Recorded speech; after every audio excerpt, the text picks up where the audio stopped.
আল্লাহ তাআলা তারপরে আবার বলছেন, জানাজা তো দূরের কথা, ওয়ালা তাকুম আলা কবরিহি, নবী আপনার জন্য এটা নিষেধ যে মুনাফিকদের কবরের সাইডে আপনি দাঁড়াতে পর্যন্ত পাবেন না।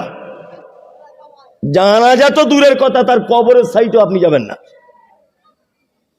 আল্লাহ তাআলা তারপরে বলছেন, ইন্নাহুম কাফারু, নিশ্চয়ই তারা অস্বীকার করেছে, বিল্লাহকে, আল্লাহকে, ও রাসূলিহি, রাসূলকে, ও মাতু হুম ফাসিকুন, এবং তারা মৃত্যুবরণ করেছে ফাসিক অবস্থাতে।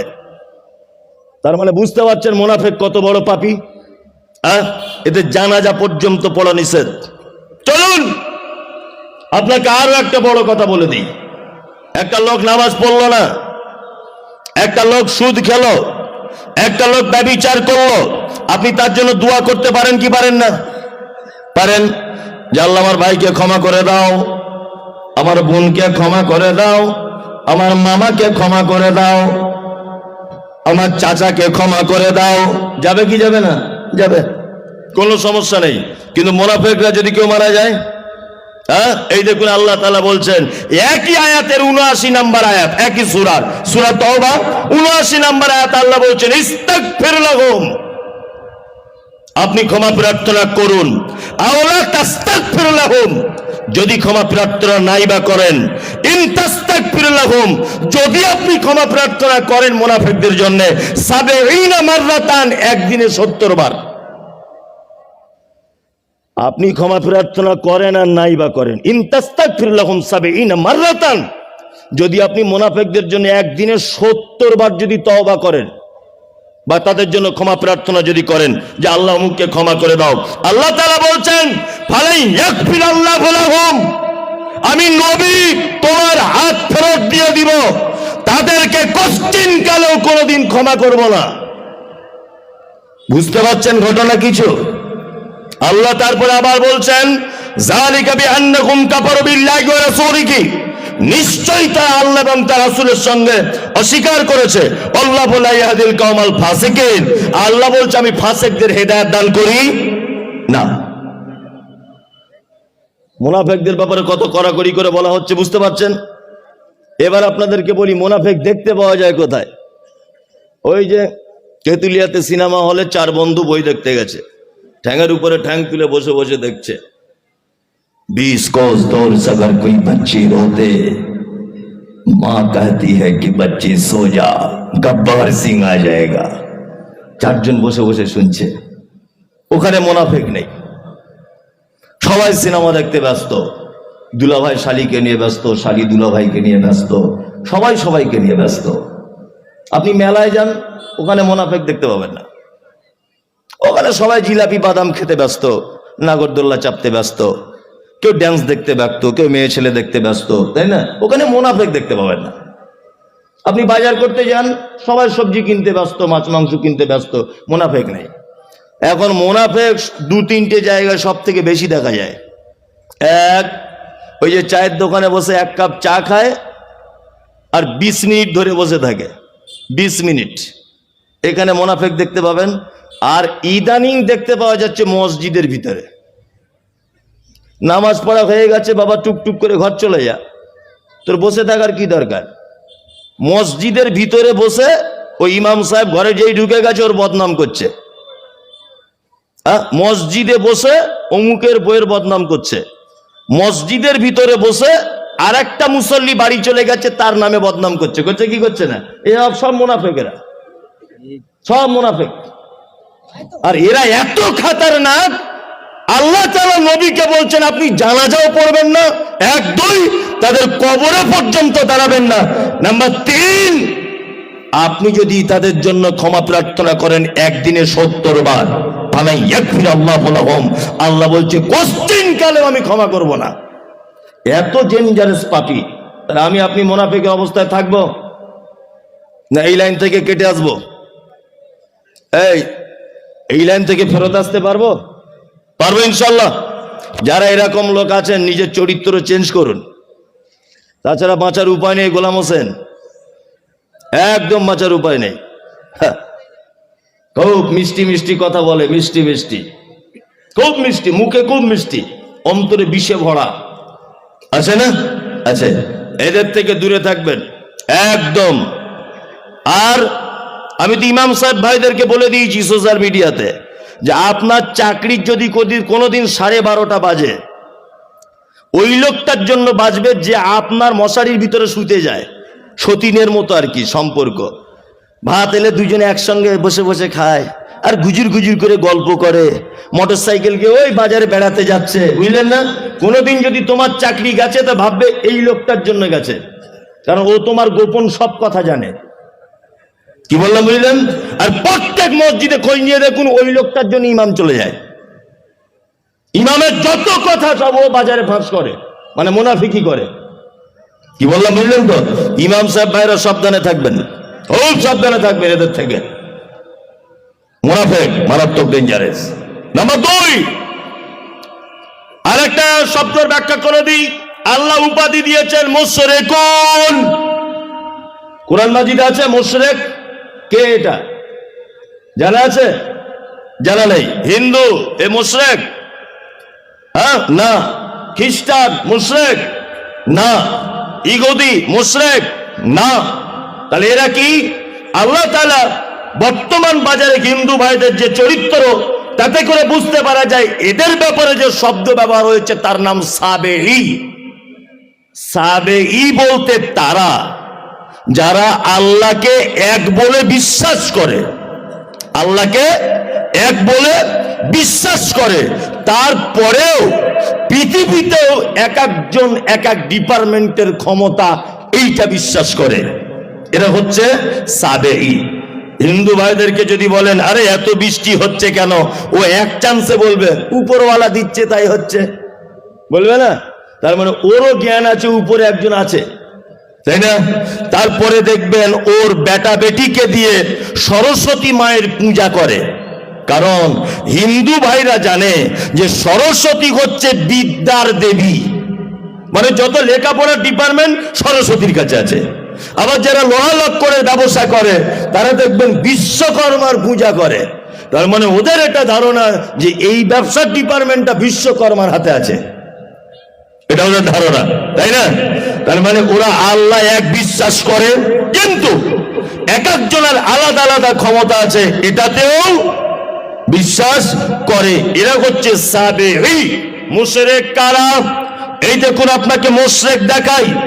আল্লাহ নবী সাল্লাল্লাহু আলাইহি ওয়াসাল্লামকে বলা হচ্ছে নবী, আপনি তাদেরকে জিজ্ঞাসা করুন রাত এবং দিনের বিবর্তনের মালিক কে? এক চান্সে আবু জেহেলের মতো লোক বলছে আল্লাহ। রাত দিনের পরিবর্তনে করে কে? বলছে আল্লাহ।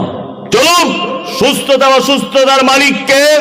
বলছে সুস্থতা ও সুস্থতার মালিক আল্লাহ।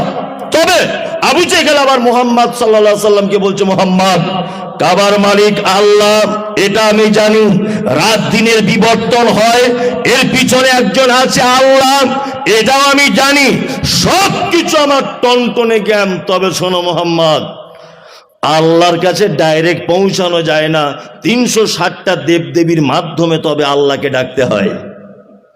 কি বললাম বুঝলেন? বলুন তো মুশরিক এখন অন্য কোন ধর্মের ভিতরে পাওয়া যাবে? যাবে না, আমাদের ভিতরে আছে, আছে না? কিছু মুসলমানের এরকম দাবি আছে না নেই যে আল্লাহকে ডাইরেক্ট ডাকা যায় না, কারোর মাধ্যম দিয়ে ডাকতে হয়? এরকম মুসলমান আছে না নেই? আপনাদের এলাকাতে হয়তো একচেটিয়া সই আকীদার মানুষ, কিন্তু সারা পশ্চিম বাংলাতে লক্ষ লক্ষ গ্রাম আপনি পাবেন, হাজার হাজার গ্রাম আপনি পাবেন, যে গ্রামের মানুষের ইমাম থেকে নিয়ে মুসল্লি পর্যন্ত তাদের আকীদা যে বিনা মাধ্যমে আল্লাহর কাছে পৌঁছানো সম্ভব নয়। সোশ্যাল মিডিয়াতে যখন এই বক্তব্য রাখলাম, তখন এক শ্রেণীর ঠাকুরেরা তারা বক্তব্য রাখতে রাখতে বলল, ওই মুমতাজুল ইসলাম বেটা তুমি বোঝো আল্লাহর কাছে ডাইরেক্ট পৌঁছানো যায় না, গাছের ডাল ধরে তবে পৌঁছাতে হয়। আমি তার পাল্টা বলেছিলাম, যে গাছের ডাল থাকে সে গাছে উঠবো না, নারকেল গাছে উঠবো প্রয়োজন হলে, তোদের গাছেই যাব না। কি বললাম বুঝলেন না? তোদের গাছের তলাতেই যাব না তো। জি জি জি, মুসলমানদের এরকম আকীদা আছে না নেই? নামকে অস্তে তারা মুসলমান, যদিও আকীদা আছে। আচ্ছা, কত মুসলমান আপনি দেখবেন, আশ্চর্য ব্যাপার, জলসা করতেছে, বড় একটা পাগড়ি নিয়ে ছুঁড়ে দিচ্ছে, বলছে সবাই পাগড়িতে টাচ করো, আর যারা পাগড়ি ধরতে পারবে না তা পাগড়ি যে ধরেছে তাকে ধরো, আবার সে যদি আবার আরেকজন ওকে ধরো, সবাই ধরে ধরে ধরে ধরে এক জায়গায় হও, এই সবাই দরুদ শরীফ পড়ে নাও 7 বার, আর ইয়াসিন সূরার প্রথম 3টা আয়াত পড়ে নাও। আর একটা কাগজ আছে, কাগজে সব নামগুলো লিখে দিয়ে বলছে আর অসুবিধা নেই, আপনাদের জান্নাত হয়ে গেল। মনে মনে ভাবছি তোমার পাছার চামড়া তুলে দিতে হবে কাঁচা কুঞ্চি নিয়ে। সালা বিয়াদব কোথাকারে, তোমার বাপের জান্নাত নাকি ওটা? হ্যাঁ, মুহাম্মদ সাল্লাল্লাহু আলাইহি ওয়াসাল্লামের আপন চাচা, একেবারে আপন, একেবারে আপন, নাম তার আবু তালিব, মারা যাচ্ছেন। মুহাম্মদ সাল্লাল্লাহু আলাইহি ওয়াসাল্লাম গিয়ে বলছেন, চাচা একবার শুধু কলেমাটা বলুন। চাচা তখন ভাতিজার সঙ্গে কথা বলছে, বেঈমানদের সর্দারেরা এসে বলছে, কি ব্যাপার আবু তালেব, সারা জীবন তুমি আমাদের সঙ্গে থাকলে আর শেষ বয়সে তুমি তোমার ভাতিজার ইসলাম গ্রহণ করবে? এক পর্যায়ে চাচার টাইম শেষ, কলেমা পড়তে পারল না। মুহাম্মদ সাল্লাল্লাহু আলাইহি ওয়াসাল্লাম তিনি বলছেন, আমার চাচাকে জাহান্নামের 2টি জুতো গরম করে পরিয়ে দেওয়া হবে, তার তাপের কারণে মাথার মগজগুলো গলে গলে পায়ের দিকে ঝরে পড়বে। তার মানে বোঝা যায় নবী চাচা হয়েও নবী বাঁচাতে পারবে না। নবী চাচা হয়ে যদি নবীকে কোন রকমের, নবী যদি তার চাচাকে কোন রকমের সহযোগিতা করতে না যদি পারে, তাহলে বলুন হুজুর পারে বাঁচাতে? পারে? পারে না। আচ্ছা বলুন তো, সারা পৃথিবীতে একটা মানুষ হিসাবে সব থেকে সম্মান বেশি পাবার অধিকার এবং সব থেকে বেশি দামি আপনার জীবনে কে? পৃথিবীতে বলেছি জাগতিক, আব্বার মা, এরা হচ্ছে সব থেকে আপন, তাই না? সব থেকে আপন কি না? সব থেকে আপন। আল্লাহ তাআলা বলেন, ইয়াউমা ইয়াফিরুল মারউ মিন আখিহি ওয়া উম্মিহি ওয়া আবিহি ওয়া সাহিবাতিহি ওয়া বানি।